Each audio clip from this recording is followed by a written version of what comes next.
સ્વચ્છતાની ચમક. આરોહી તેના શહેરની ગલીઓમાં ચાલી રહી હતી. તેને તેનું શહેર ખૂબ ગમતું હતું, પણ તેને દુઃખ થતું હતું કે ગલીઓ ગંદી થઈ રહી હતી. કચરો બધે ફેલાયેલો હતો.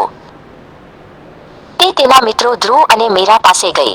આપણું શહેર સુંદર છે, પણ તે બીમાર થઈ રહ્યું છે, તેણે કહ્યું. આપણે તેને ફરીથી સ્વસ્થ બનાવવા માટે શું કરી શકીએ? ધ્રુવ અને મીરા સંમત થયા. આપણે આખું શહેર એકલા સાફ કરી શકતા નથી, ધ્રુવે કહ્યું. પણ આપણે આપણી ગલીથી શરૂઆત કરી શકીએ. ત્રણેય મિત્રોએ સ્વચ્છ શહેર અભિયાન શરૂ કરવાનું નક્કી કર્યું. તેઓએ સરળ સંદેશા સાથે રંગીન પોસ્ટરો બનાવ્યા. આપણું શહેર, આપણું ઘર અને ચાલો તેને સ્વચ્છ રાખીએ. તેઓએ તેમના પોસ્ટરો દિવાલો અને વૃક્ષો પર લગાવ્યા. પસાર થતા લોકો પોસ્ટરો જોઈને હસ્યા. કેટલાક સંદેશા વાંચવા માટે ઊભા રહ્યા. બીજા દિવસે મિત્રો ઝાડુ અને કચરાપેટી લઈને આવ્યા. તેઓએ તેમની ગલી સાફ કરવાનું શરૂ કર્યું.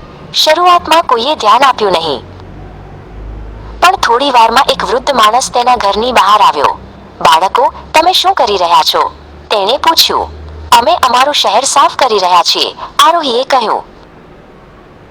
વૃદ્ધ માણસ હસ્યો અને કહ્યું, આ એક સરસ વિચાર છે. તે અંદર ગયો અને એક મોટી ઝાડુ લઈને પાછો આવ્યો. તેણે તેમને મદદ કરવાનું શરૂ કર્યું. જલ્દી જ વધુ લોકો તેમની સાથે જોડાયા. એક યુવાન સ્ત્રી, એક દુકાનદાર અને તોફાની કિશોરોનું એક જૂથ પણ. હસતા અને વાતો કરતા બધાએ સાથે મળીને કામ કર્યું. ફક્ત થોડા દિવસોમાં ગલી ચમકવા લાગી. સ્વચ્છ શહેર અભિયાન અન્ય ગલીઓમાં પણ ફેલાયું. આખું શહેર ચમકવા લાગ્યું.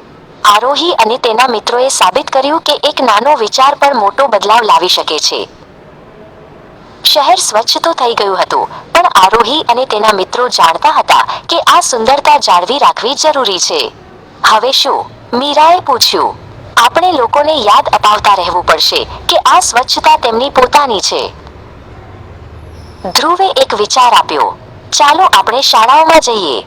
જો આપણે બાળકોને સ્વચ્છતાનું મહત્વ શીખવીશું, તો તેઓ ભવિષ્યમાં આપણા શહેરને સ્વચ્છ રાખશે. તેઓએ નજીકની એક શાળાની મુલાકાત લીધી. બાળકો સ્વચ્છતાના દૂત બન્યા. તેઓએ પોતાના ઘરો અને ગલીઓમાં સ્વચ્છતાનો સંદેશ ફેલાવ્યો. આરોહી, ધ્રુવ અને મીરાએ જોયું કે તેમનો નાનો વિચાર હવે એક મોટી ચળવળ બની ગયો હતો, જે પેઢી દર પેઢી ચાલતી રહેશે.